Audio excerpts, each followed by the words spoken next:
Carl here from Brrraaains A Head-Banging Life, gbhblofficial.com for short, and it's our pleasure to be talking to Pedro of the legendary gothic metal pioneers Moonspell. Following the release of their 13th album Hermitage, out on the 26th of February 2021 via Napalm Records. This interview covers a wide variety of topics, including work on this album, how they've been coping throughout the pandemic over the last 12 months, their connection with the fan base and why that is so important to them, the social media aspect of being in a band, particularly when you're looking at 3 decades of your career, and what might be next for Moonspell. Sit back and enjoy. Absolutely, let's just dive straight in. Well, Pedro, thank you so much for taking the time to speak with me. First things first, how's your day going? It started cool. I mean, I went for a run for half an hour, and then I came to the studio to start to build up my stuff to restart the programming of the keyboards. For to play together with the guys. We did it already. I did already for half of the album, so I'm doing this work. And then I started with the interviews that I'm doing right now. And due to the circumstances, not to do, that's the wrong verb, but taking in consideration the circumstances right now, I think I can't complain. And as a band, we haven't been complaining too much because we still are alive, and we have a new album, and there are people with so much trouble because of this pandemic that we are not yet in that situation. Well, yeah, that was going to be my next question then. How have you been holding up over the past 12 months or so, now that we live in these pandemic times, as it were? We had the album work, so we were so focused, and we were lucky also to play 4 shows in Portugal with audience, and we actually streamed one of them. We've been recording also all of them in video and audio professionally, so that we can also give it to Patreon, our Patreon-based fan club called Wolfpack, and so we've been working a lot on that.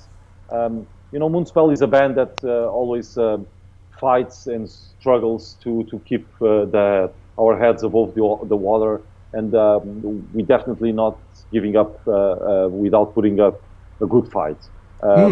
That's what we've been focused on, is to create other ways of keeping the band together and keeping the band as well financially, and a band with activity that fulfills us and that allow us to create more music and more albums in the future. When shows come, it's depressing that we don't do shows. It's depressing every time that the festival is postponed. But you know what? There are people with real serious matters at the moment, and we have to think that we can't consider ourselves as a priority right now. A lot of technicians, a lot of people related to the music scene is in really bad situation. So it would be an insult, I think, for us to complain about what we are living. Although that obviously, as you might imagine, we suffer, and it's not a good, not an era, not a time to remember, I think. No, absolutely, and it's really kind that you would think of others when you've got your own problems, as you say. But it's kind of sticking to the positive side of things during this period and what you have been forced to do. Is there anything you found that's kind of worked better for you and that you've enjoyed? Yeah, but I mean, for a start, the album composing and producing, because I mean, just on the first strict lockdown in Portugal 1 year ago, I think it was mid-March, that started. I was forced to stay at home, and then that was the moment when I picked up at least 80% of what you can listen now, 80% of the songs you can listen now on the new album. Wow. And we weren't happy with them, and I reformulated completely. I don't know if you can say reformed completely, but at least started all over the process of doing these songs. And so that was very positive, because I don't know if there would be without a strict lockdown, I would actually focus so much into the songs and make the necessary changes, so that then after, and as we did, when the strict lockdown stopped, we could actually work as a band on the ideas I had to change all the songs. And so that was very positive. And even now, it's very positive, because I have really time to program properly the keyboards, like Ricardo has time to program his guitar sounds. And we can get back together. I think we'll open up a bit in the next weeks. And then we can get back together and work with the drums and everything, start to, to build up really solid, to play the new songs live. But not only that, but also going and reform a bit or update a bit our equipment, and make even on the old songs improvements, so that we are a better band if we come out of this pandemic. So I think that's kind of positive, Yeah. I mean, it's incredible. So, you've mentioned it already, new album, Hermitage, your 13th. Been now a few days as of the time of recording, and feedback has been phenomenally positive. How much of that has taken you by surprise, and is it something you've been paying attention to? We are experienced enough. We have a long career, 13 albums, almost 30 years of existence. We know by experience that one should not get too enthusiastic about an album, because if you hire too much the expectations, I mean, you can artistically, yes, you can, but never have high expectations, because you never know. Albums, and there are great albums that are just out of time, and I think we did Religious, that you mentioned before, or we didn't, sorry, but it was a previous interview, and even we did Religious, it was the right album at the right time. You need a certain timing to release stuff. But the fact is that this album, we knew that at least there would be a lot of people, or I don't say a lot of people, a good amount of people that would feel this album deeply. And that was our expectation, is that the people that like it a lot, of course, there will be a decent amount, and I hope there will be a decent amount of people that just find, I like it, it's cool, but I don't shed any tears for it. And there will be people that used to like Moonspell and won't like this album, because this album is a bold album, is an audacious album, and saying that or being that, one cannot expect to be unanimous among the people. The journalists and the media, the reviews have been really phenomenal, as you said. If it surprises me, not really, because I think anyone that has open mind within this metal-based niche, this kind of business, I think anyone that has an open mind and liked a bit of Moonspell before, I think is gonna definitely love this album. But some people hate it before they go to bed, and when they go to bed they love it. You cannot expect anything from people. From the reviews, I'm positively surprised, but not too surprised. We're too old to get too excited. Yeah. Anything, I would say. You've been doing this a while, as you say, and you've seen so many changes within the industry, from the rise of streaming services and stuff like that. Do you feel you guys have adapted well to that? I mean, we're trying to update ourselves. We started, I was just saying now that we started to record on tape. And then we saw all the digital coming in, you know. Yeah, we released CDs since the beginning. It was a CD era. But on studio, there was still tapes. And then we moved on to start to work with MIDI and with digital, so to recording in computers. We saw all these changes going on. And I'm quite unattached to the past. Yeah. Actually, my memory is not that great, and I think that has to do a lot with my personality. And I think in Moonspell, we're not all the same, but there's a good amount of people, or at least important people. I think Fernando is a bit like me, that we are always looking forward. We're not looking backwards. And that makes us, kind of forces us internally to listen to new music.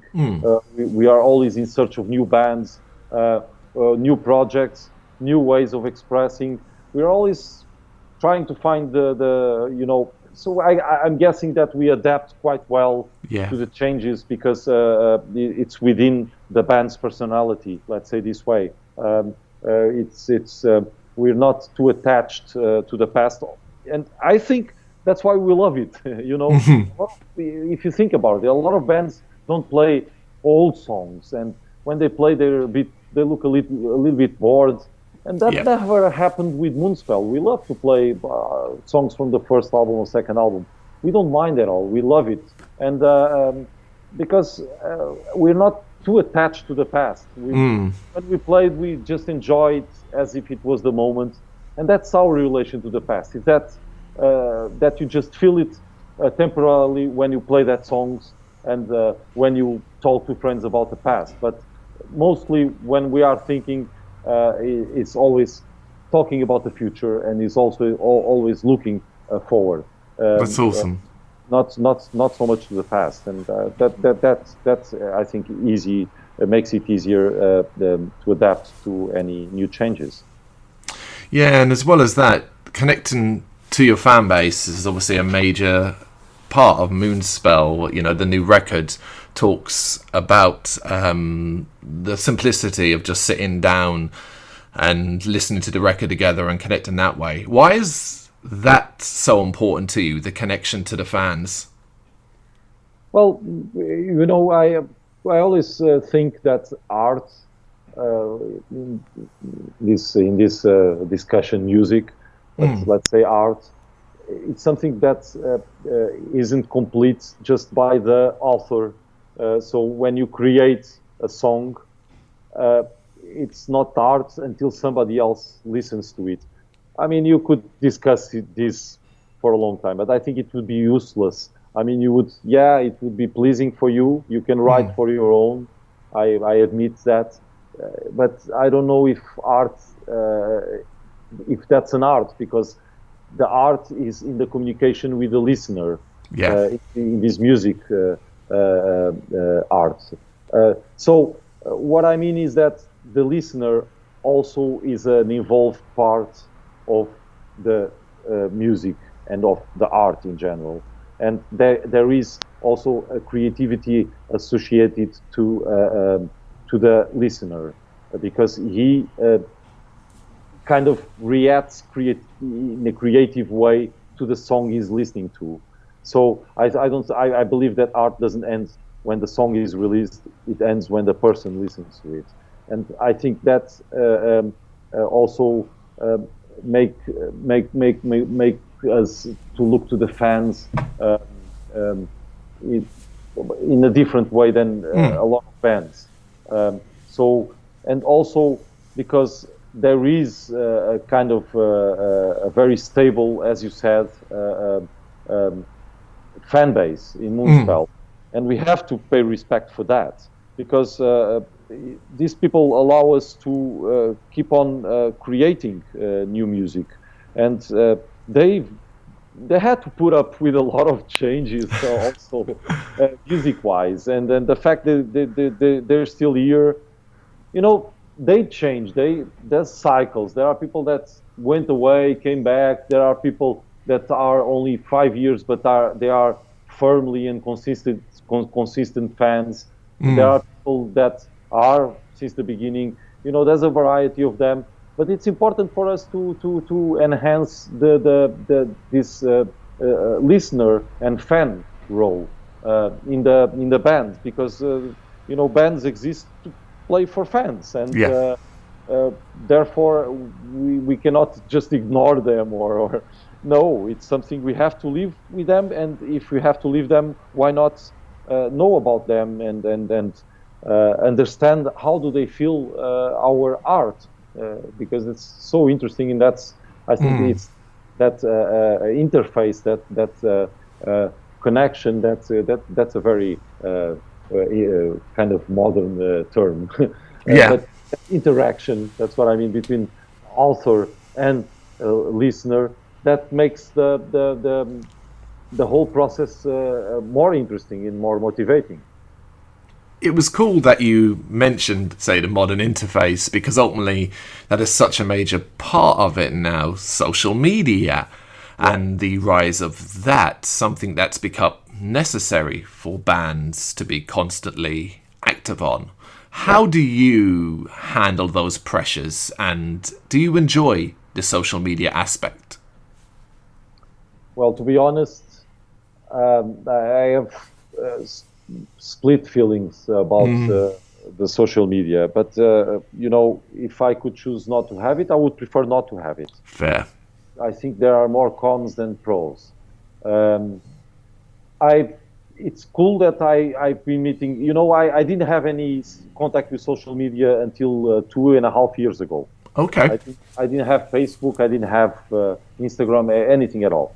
Then I started out because I have to adapt, and I started to feel that I was missing a lot of stuff, information, especially regarding some organics. So now I'm totally hooked, not hooked in the term, if I don't even notice if one day I don't get online. I don't mind. I can very well live without it. And but to say that there are pros, and for me, when I work on something, I try to invest 100% on it. And also Moonspell, especially Fernando, does a great job on it. But Fernando had really bad moments in the internet, because on Facebook, a person shows a bottle of wine, and after 5 comments, they're already discussing the ecology, the environmental issue, and then there's the opposite, people showing off things completely stupid to show off in social media. So I use it for the things that interest me. It does steal a lot of time that maybe I will be reading or doing something else. True. That's a big con. But you can communicate with people that are far away. I mean, I've done a lot of friendship with a lot of old fans that's still fans, but now they're friends. From Mexico, from Belgium, from Russia, doesn't matter. And it's great to have the social media platforms to communicate with them. But the social media, this Instagram, Facebook, I mean, we are adapting. For us, it's work, not the communication with fans, but I check the reaction of fans and everything. I'm curious on that, but I can totally live without it, and I think the world could be a bit better. I don't know, because it also empowers some revolutions. On the other hand, some kind of people have a weapon to protect themselves. We think about it, but while that's not needed, it's very harmful.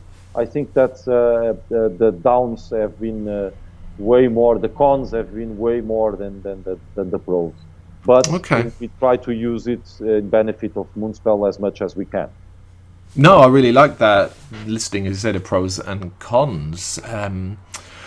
So going back to Hermitage, when writing started in the early days, was there a singular goal in regards to you wanted to have this fan feel about it, particularly because you were coming off the back of a very ambitious concept release before?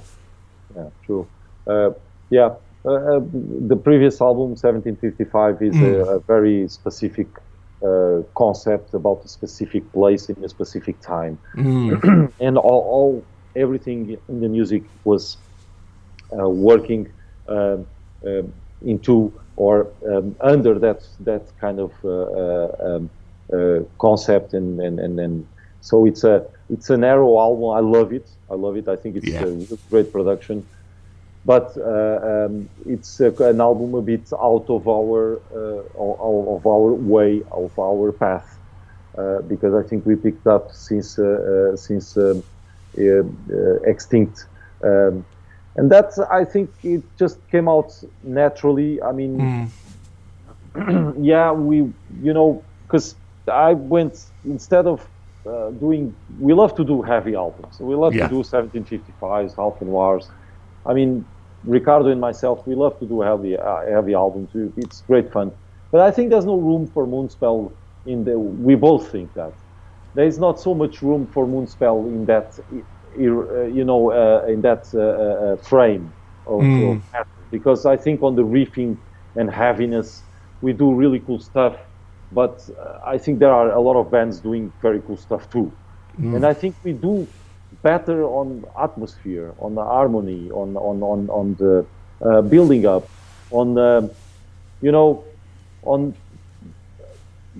make the listen travel more, instead of having holding your fist tight and contracting your muscles. No, I think Moonspell is a different feeling.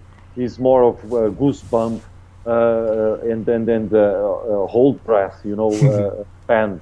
And I think that we might have taken that in consideration, that we want to explore a bit more. We are better doing this kind of stuff, I think, and Ricardo also thinks. Okay. But as a band, we'll see what the future comes. But it was very satisfying to do this album because, Ricardo and myself sat down a lot of times before starting to write songs, or before starting to work on a song that we already wrote something for it, and listen to music a lot together as we used to.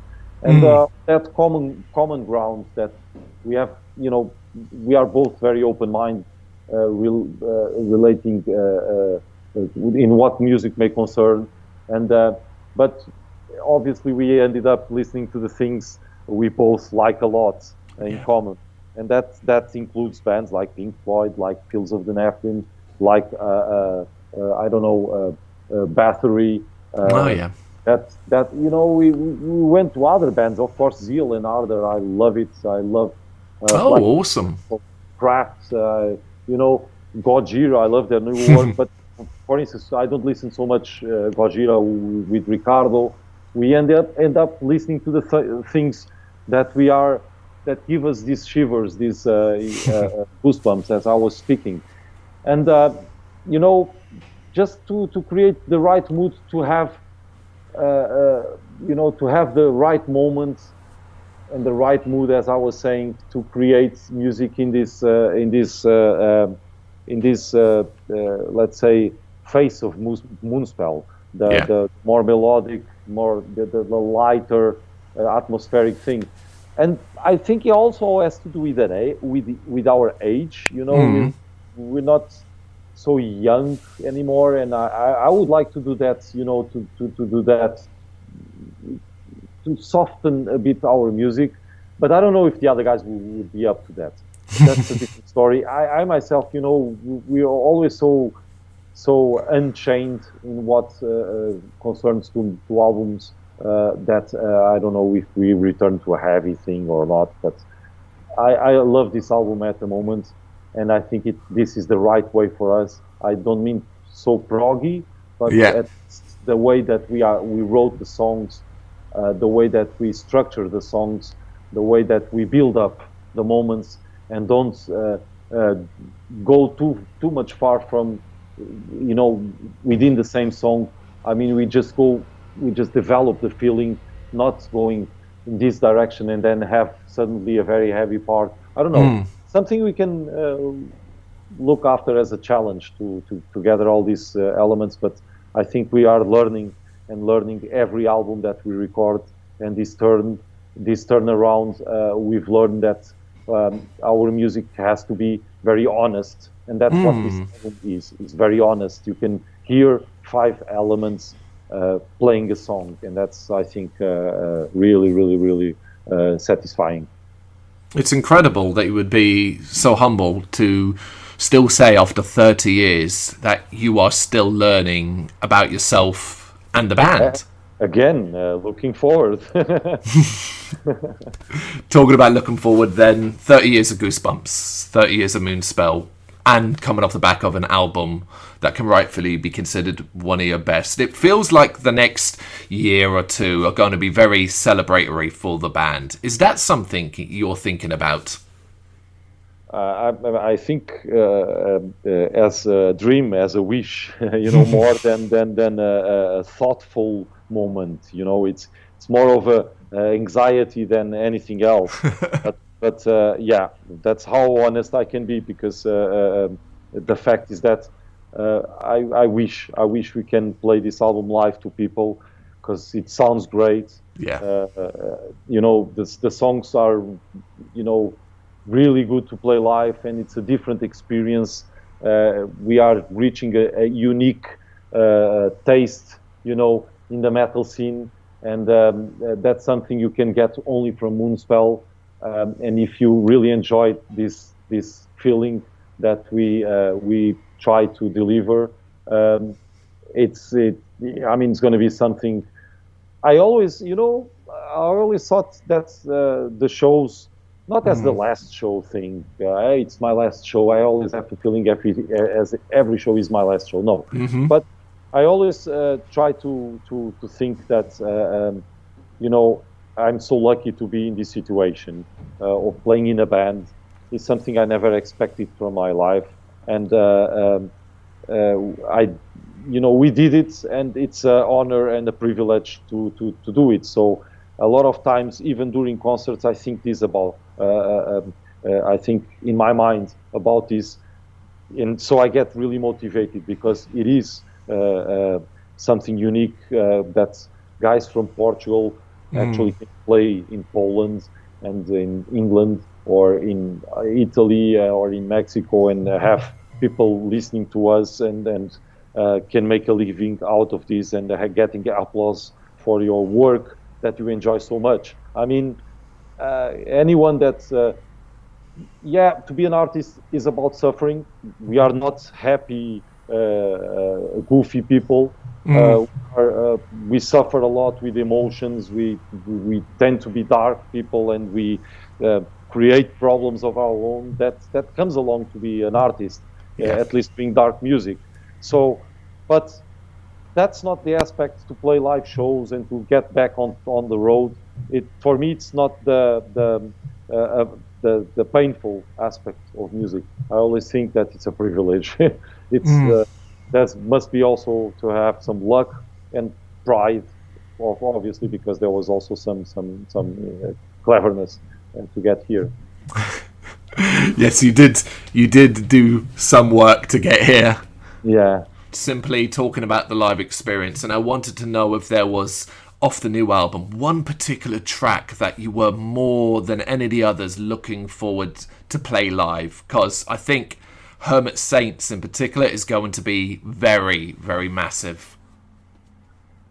Okay, that would be my second choice. We already played live 2 songs, and they turned out to be great.